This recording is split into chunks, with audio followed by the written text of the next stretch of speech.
Welcome to a special live episode of the ZoomInfo Labs podcast. I'm Ben Salzman. And I'm Millie Beetham. Today we have two great guests, Mintis Hankerson from HubSpot and Jason Silverstein from Figma. We sat down with them live in Austin, Texas earlier this spring to chat about their approaches to go-to-market, how AI is changing what they do, and how they use ZoomInfo. They are two of the smartest practitioners working in go-to-market today, and we truly enjoyed picking their brains and hearing their stories. We hope you enjoy the episode just as much as we did. Let's get into it. Welcome to the ZoomInfo Labs podcast. I'm Ben. And I'm Millie Beetham. Super excited to have on two very special guests today. It is my pleasure to introduce both Mintis from HubSpot and Jason from Figma. Why don't we start with you, Mintis? Why don't we do a quick introduction? Tell us a little bit about yourself, what you do at HubSpot, and maybe just your exposure to ZI Labs to date. Yeah, definitely. So as mentioned, I am Mintis, and I'm a Director of Revenue Marketing and Demand Management at HubSpot, which really is that team that glues sales and marketing and ops all together. I've been at HubSpot going on 6 years, which feels like a long time, but it feels like I've lived a lot of lives. I actually started at HubSpot as a sales rep and then moved into sales ops and then strategy and now marketing. So I've kind of sat darn near everywhere except for the product org. So gotten to see a lot of different parts, and now I'm kind of putting it all together to help us optimize our go-to-market. Awesome. It's great. And I have found, Mintis, you to be one of the most thoughtful and smart people, and you keep it real and are funny and great to work with. So thanks. Kudos to you. It's amazing. Jason, tell us a little bit about yourself. Well, my name's Jason. Currently, I am the lead for commercial sales at Figma. So oversee 3 of our go-to-market teams. So our BDR organization globally, and then in the Americas, our SMB and mid-market sales teams. I joined the company about 2.5 years ago, and I've got about 15 years in tech sales experience, starting as a BDR. I worked for this guy actually when I first started. I was Ben's BDR when I joined Google about 15 years ago, so that's how we know each other. I was a seller there, and then I've been a combination of a seller, sales leader, over that time horizon. So I've worked at Google and Dropbox and a couple other notable companies, and now I'm here at Figma. He's been BDR for 2 months, right? It was he's oh, this guy's good. He's going places peace. And he gone. Still taught me everything I know. I remember one of the first days I got there, just in terms of some of the things we try and coach our folks on. It's how do you build a great relationship with your AE and your BDR and what that looks like. And I still think back fondly the time we had together. Ben had a cold call script that he had built for me. The first day, sat me down. I was all right, I'm going to walk you through this. We're going to do it repetitively until you're great at it. And then I'm going to give you a huge list. I want you to set up a bunch of meetings for me. We did pretty well. We did pretty well. I do remember that. That was great. Millie, if you let me dominate all the questions, I will. I know. I was going to actually say, maybe Jason, you can comment on because you're using Ringling and you've been using Chorus for some time, in addition to just regular SalesOS, has there been sort of a time where your team sort of came to you and gave specific feedback about this one piece of data or this workflow or this insight from Chorus? Share some of the experience, some of the wins maybe, or whether it's driving revenue outcomes specifically for you, or wins across your team of them feeling they got X% better or whatnot because they were using some of those tools. Totally. I think Chorus is a really great example. We have a huge call listening culture within the company, and I think it's great. It's just a huge growth mindset in terms of how we think about continuing to get better, and listening to calls is probably the best way you can do it. It's also the most painful, so I'm dreading whatever content you send me later, and we'll see the video of later. It's going to be really painful, but that's how you continue to get better. Yeah. And I think our team has just a really good, healthy perspective on it. So, you started with just using Chorus as a way to go back and capture information that maybe you missed, so you can just be really present on a call, which again is a huge win.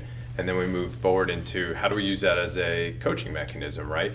Using things like scorecards. We got really tight in terms of what our value selling framework looks like, and we've mirrored that in Chorus. So we're continually scoring people and giving them an opportunity to get feedback and understand where do you sit, what are you doing well, what are your areas of opportunity, how do we build that into a coaching plan and have really constructive conversations with your leaders. There are also some other really great byproducts of that. We're seeing people that are just self-assessing, right? They're going in and using those tools. And then more importantly, it's how do we get that information outside of just the sales team, and how do we make really strong cross-functional decisions with our ops partners, with our folks in product marketing and people in product and engineering. We can send call snippets, and when people are saying, hey, how are people receiving this product? How's the new pitch going? We can give them that actual feedback, and it's not, bits of information that are like relying on memory recall and things that can introduce bias or just reduce the accuracy of that. So, I'd say coaching, be able to collaborate across the team. And the third thing that's been really cool, like you were joking about the Anthropic stuff and being able to get the AI. I remember when that feature launched and someone published that on Slack, was like, everybody needs to turn this on immediately. It's so powerful. You don't have to take call notes anymore. You can get a summary, and it's great as a rep, and you can take that information and then obviously get it into Salesforce. I don't think we have the integration going, which would be super helpful. How do you scale, right? If I'm a manager, I have 6 reps, they're doing on average 10 discovery calls a week. Yeah. You can't be on all those calls. You can't even listen to all those calls, but you can get snippets, you can get summaries, you can use that to assess deal health, you can figure out what are opportunities for coaching, leverage that in your forecast. So, I'm touching on a bunch of different areas, but again, the cross-functional piece, growth and development, accuracy and forecasting and deal coaching, there's a ton of opportunities where Chorus has a lot of value for us. Yeah, that's great. I mean, I think we don't have as many customers that we're sort of like talking with actively who are or have sort of a real call listening culture like that. So that insight, I feel like we don't see or sort of talk or run into that customer as much. So is a really good reminder, like the wealth of data that first party and third party can bring together, right? Like it's just an interesting intersection point when the underlying data is there. I think Mintis, actually, we were talking about this last week where there's so much opportunity for HubSpot in sort of what we're helping them build. But we were talking about, well, at some point, right, the future is going to be how do we integrate AI into all of these prospecting programs? But having the underlying data around like those calls and best practices, et cetera, is so important to be able to think about what you're going to build on top of that as you go into the future. And so knowing that you have that, like the opportunity to build on top of it over time is going to be really interesting potentially for you guys. And sort of with that in mind, I think like that data point and that first party intelligence that it allows you to have, Jason, for you guys is really critical. Mintis, on your side, like I feel like we've spent a lot of time creating more data literacy with you all around signals, et cetera. Is there like a part of sort of what we've unpacked and uncovered around signals that you're really excited by or think is like the real opportunity that once we get it right, it's just going to sort of soar for HubSpot? Yeah, so I think for us, I was actually just thinking about it as you were speaking, because it's something that we're actually working on. I think for us, it all comes back down to metabolism. I know that's like a strange word to focus on, because it's like we have so much data, and actually something we're doing is looking at call transcripts for people that might have entertained and talked about, like where the customer or prospect mentioned a certain product but then didn't end up buying it, and then using that to like almost create like a closed lost alert. Yep. And like I would say that data, like great. If you had talked to me about it about a year ago, I'd been like, oh, fun, that's a wonderful list. Tell people to go down it and call it, and then they would have done that once or twice, and then maybe 10% of those people would keep doing it. But I think like the difference between that and having a play motion that is not flavor of the month or quarter, I think that's the difference maker. So like I think now it's like, how do you metabolize that data? Because it's really easy like to have a lot of data right now. Like that's not that hard. Like at any of these tech companies, you know, like there's analysts, there's tools, there's this, like everyone has some tool or another that's looking at something, but what do you do with it so that you can get it to take off? I think that's been the ZI Labs difference, is like we're now in a point of like there's like some plays live, and it's like, okay, now we just need to go deep on like building out our it's almost like building out, if you were to think about the Nile Delta. I'm a huge analogy person, so everyone just pardon me right now. And they gave me a little bit of espresso, so it's over for us. But I almost think of like the Nile Delta. It's all flowing into the one river, but it's like you have to have those things set up so that like it's always flowing down. And I feel like that's where we are in our journey, is like setting that up. So that, and we have a lot more to do, but like it's really great that we've gotten off the ground, because now like every single time there's an idea, there's a place for that idea to go from idea to dollars, and that is the important translation that I think we're all after. Yeah, So, Yes. yeah. And I just want to say, Mintis, I steal more of your analogies and terms than anyone else. I've started to slowly weave in, metabolize into my other conversation. I have not yet given you the credit, so Thank you. I'll put It's you in okay. the bibliography. One last current state question, and then maybe we can sort of like move into future state, unless there are things from the audience, questions from the audience. Obviously, we have to talk about AI because we're gonna forever talk about AI now. One tactic, one tool, one use case for both of you that you feel has really just illuminated for you, for the team, like the power that either it already is having, like on the team today, or is very soon to have. Yeah. Mintis, maybe first? Yeah, I can Jason? start. Okay. There's two that I will mention. The first one is obviously like we're working a lot on outbound with you all, but I think we're seeing the fact that like some of the things that we're working on with outbound, that even using some of those same tactics on our inbound engine has a huge ability to increase yield immediately. So let's talk about one, like using AI, like let's just talk about like enrichment and that concept of having a play and then using AI in place of some human-led outreach to send proactive but time responsive emails, etc., to people in your funnel. Like we're seeing like hundreds of meetings be booked from that, and that's not necessarily like an outbound play, but it is increasing yield in a way that we wouldn't normally do in an inbound motion, because obviously inbound it's like cause reaction, very cause reaction. It's like, well, what do we do with these people, and then like go that extra like proactive mile, and using AI personalization to write it frankly in lieu of go-to-market reps. It sees better outcomes. So that is a really huge unlock, in my opinion, for a lot of companies going forward, because you now have time back. What do they go do with that time? That is the magical question. But I think that's like a huge piece that we can see going forward. So that's one. And then the second one is obviously call tools like Chorus have AI already.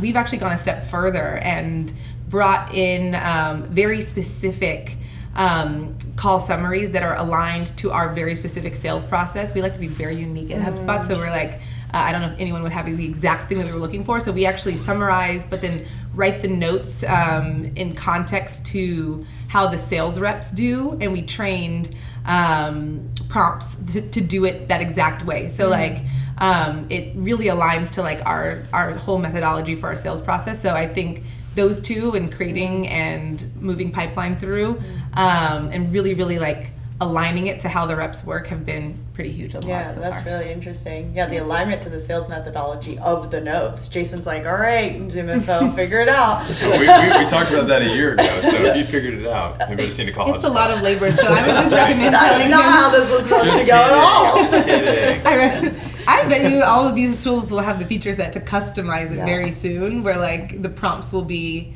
like customized by like that company's sales process. I would Right. and it makes a ton of sense. yeah, exactly. Totally. And for what it's worth, just on that, the reason we brought it up, like I said, we have this very strong call coaching like culture, and we ran like actually a very structured program that our CRO rolled out and was asking people to go look at a certain number of calls, and we roll up, you know, calls that were done really well, calls that had some room for improvement, what are some of the themes we're hearing, and that helps us obviously build coaching plans for our reps, but it also helps us from an enablement perspective. What are the big picture things that we need to be driving across the org, across certain segments, as we're starting to see themes of areas of opportunity for the team? But I think the problem we were running into when we did it is like, it's either selection bias or just like a sampling issue, is that same problem. You have 100 calls to pick from in a given week, and you probably just pick one or two based on the size of the deal or the rep, but like, how do we actually synthesize all that information so we have a really complete picture? That's kind of the problem, you know, you and I were talking about and still trying to figure out, but I think there's a big opportunity there when you can take all that information holistically versus really small like data samples and try and make big conclusions based on it. Yeah.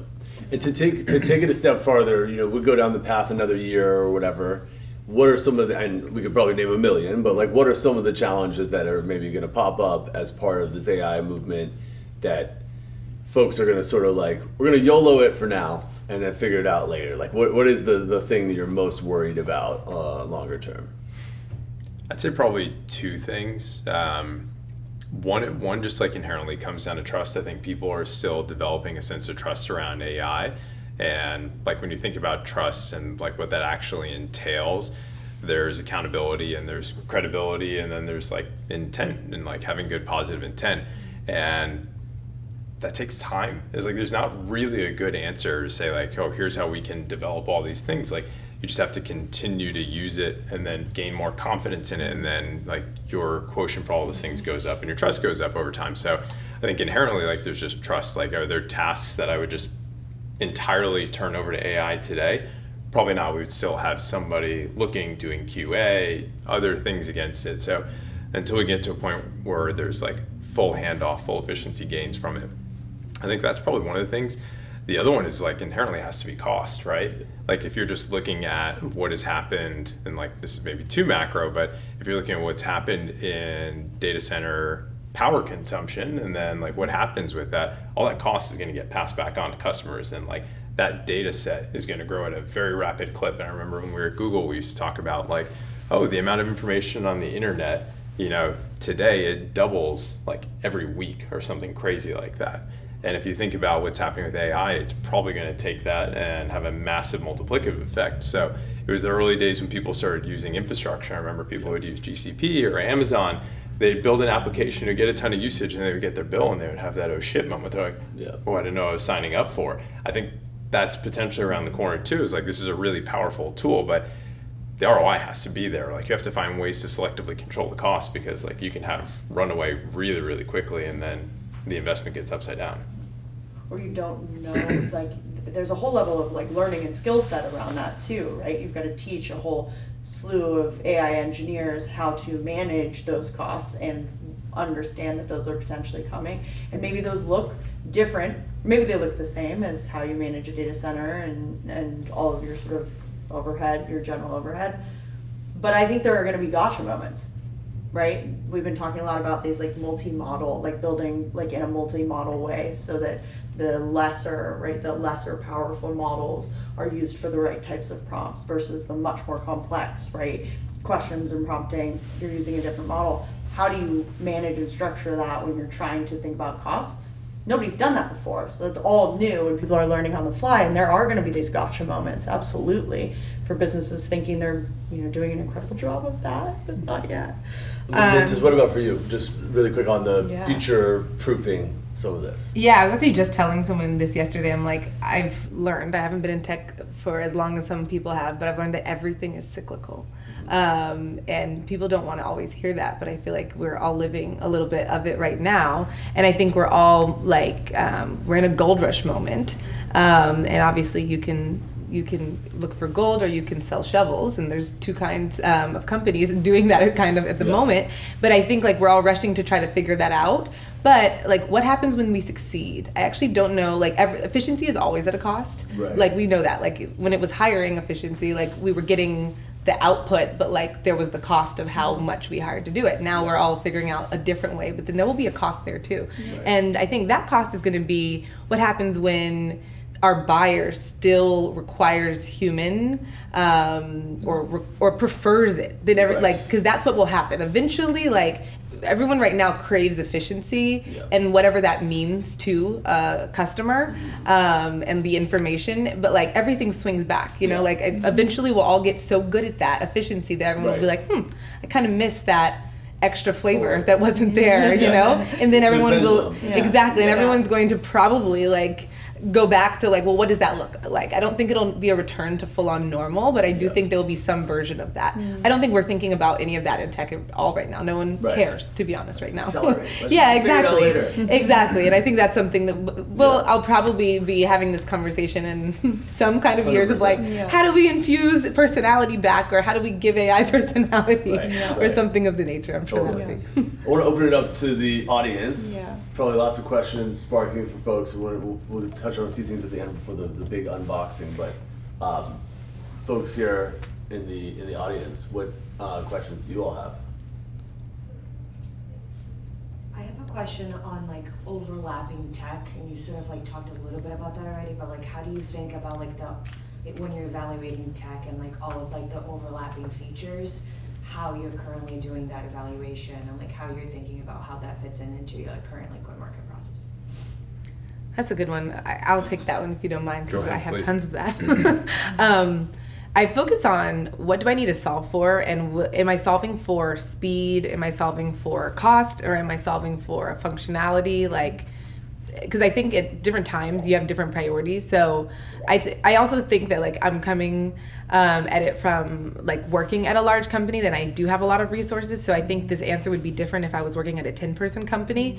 That being said, even a 10-person company has to make the decision based off of like, what are you solving for right now? I try to really focus on that when I make decisions. I'm like, it is speed. So like, I don't care about an overlap if the speed of that purchase or that tool still gets me to the outcome that we've all deemed very, very important.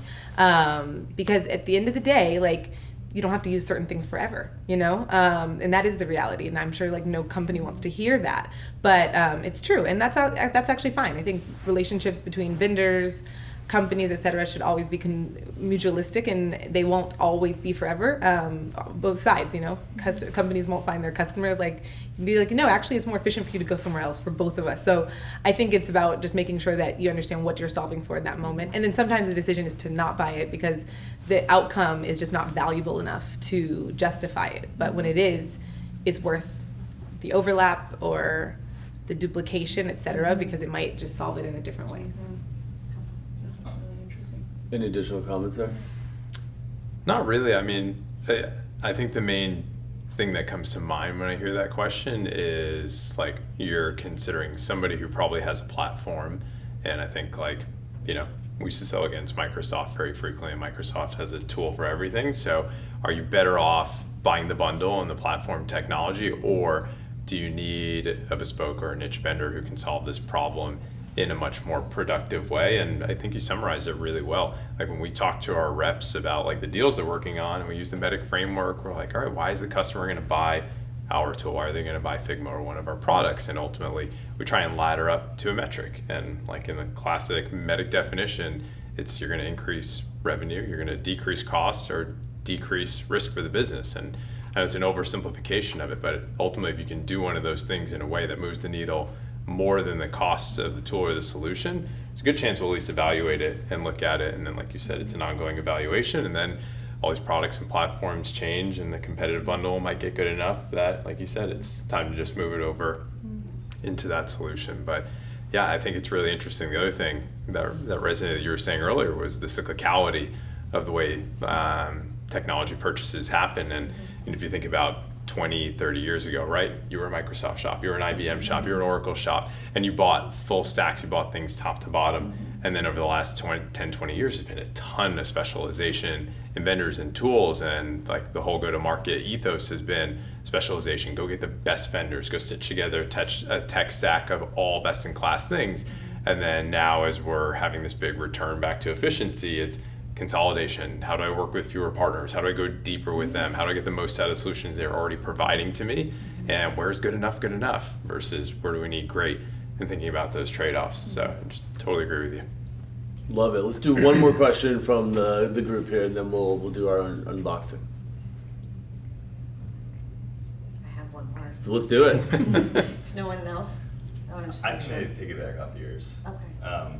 What you both were talking about, and I've been trying to think about as we're kind of going over future state with AI and the problem you have to solve. It's one of the first products that I can think of that immediately had product fit with maybe not a problem. How are you guys being deliberate about how you would evaluate solutions like that, particularly like with the cost that you both spoke of?